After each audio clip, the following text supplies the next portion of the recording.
Hi friends, नमस्कार। मैं राजेंद्र तिवारी। मेरे अधिकतर पोस्ट राज तिवारी के नाम से ही प्रसारित हुए हैं। मेरे चैनल का नाम है राजेंद्र तिवारी।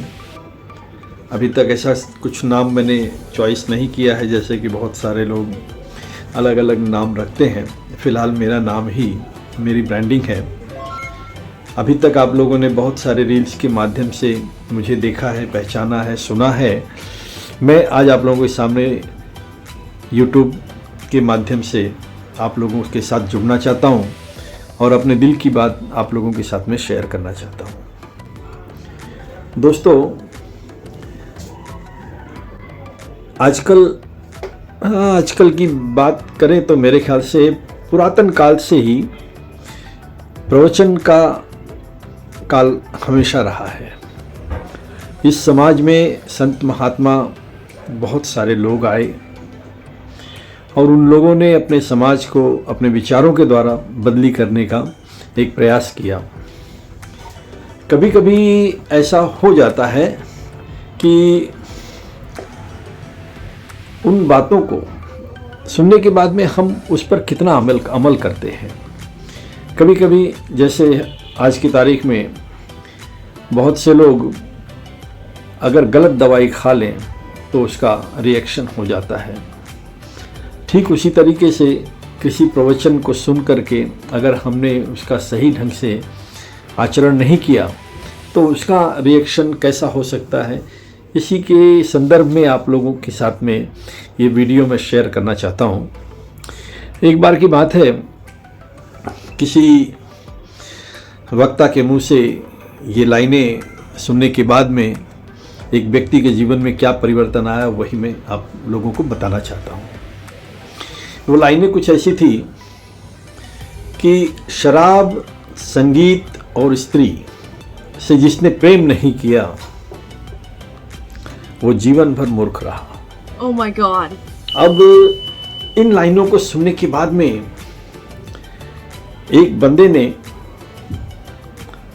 सबसे पहले तो शराब से नाता जोड़ा। अब जब शराब हावी हो गई तो फिर संगीत भी कान में बजने लगते हैं। अब संगीत सुनने के लिए कहाँ जाए? कोठे का रुख कर लिया, क्योंकि वो संगीत नाच गाने के साथ में होता था। इस तरीके से शराब पीने लगा, कोठे पर जाने लगा और स्त्री से प्रेम की बात आई तो वेश्यालय का भी रुख कर लिया, क्योंकि वो बंदा कुंवारा था। शादीशुदा होता तो शायद ये नौबत ही नहीं आती। तो दोस्तों, एक अच्छा खासा व्यक्ति, अच्छा खासा आदमी प्रवचन को सुनने के बाद में अच्छा बनने की जगह किस तरीके से बुरा बन गया। तो दोस्तों, हमें किसी भी चीज़ को किस तरीके से अपने जीवन में अपनाना है, किस तरीके से उसका आचरण करना है, ये भी समझना बहुत ज़रूरी है। अगर हमने चीज़ों को सही ढंग से अपने जीवन में उतारने का प्रयास नहीं किया तो हमारी ज़िंदगी किसी ऐसे मुकाम पर जा सकती है जहाँ की कल्पना आपने कभी नहीं की होगी।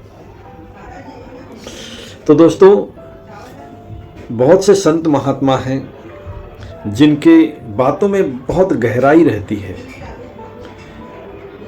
उन बातों को सुन करके तुरंत एक्शन में आने से पहले 4 बार कम से कम सोचें, उसके बाद ही अमल करें, तो ही मेरे ख्याल से आपका जीवन सुखी रह पाएगा। वरना उन लाइनों को सुनने के बाद में शराबी, जुआरी भी हो सकते हैं, शराबी हो गए, कोठे पे जाना शुरू हो गया और वेश्यालय का भी रुख कर लिया। कहने का मतलब है कि पूरी ज़िंदगी जो है तबाह हो गई। तो कुछ लोग इन बातों का अलग मायने भी निकालते हैं। जैसे कि हरिवंश राय बच्चन जी ने अपने जीवन में एक सबसे बड़ी रचना की थी। उस किताब का नाम था मधुशाला। मधुशाला किताब के आधार पर उन्हें पद्म भूषण से सम्मानित किया गया। लेकिन वही मधुशाला को समझना इतना आसान नहीं है।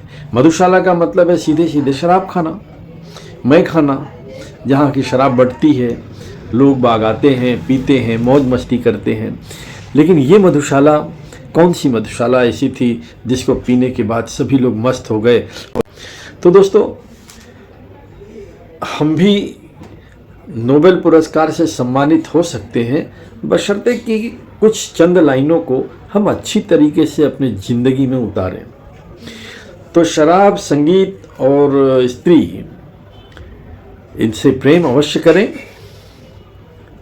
लेकिन थोड़ा संभल कर। अगली वीडियो में फिर मिलेंगे हम लोग। अगर मैंने आप लोगों को एंटरटेन किया है तो मुझे लाइक कर दीजिएगा और शेयर करना आपके हाथ में है कि अगर आपको अत्यधिक अच्छा लगा तो मेरे ख्याल से ज़रूर शेयर भी करेंगे। इसलिए शेयर करने के लिए प्रेशर मैं किसी को नहीं कहता हूं, क्योंकि अगर चीज़ें अच्छी लगती हैं तो वो अपने आप ही आप लोग शेयर करने से अपने आप को बचा नहीं पाएंगे। और अगली वीडियो में हम किसी नए विषय को लेकर के मिलेंगे। तब तक के लिए नमस्कार।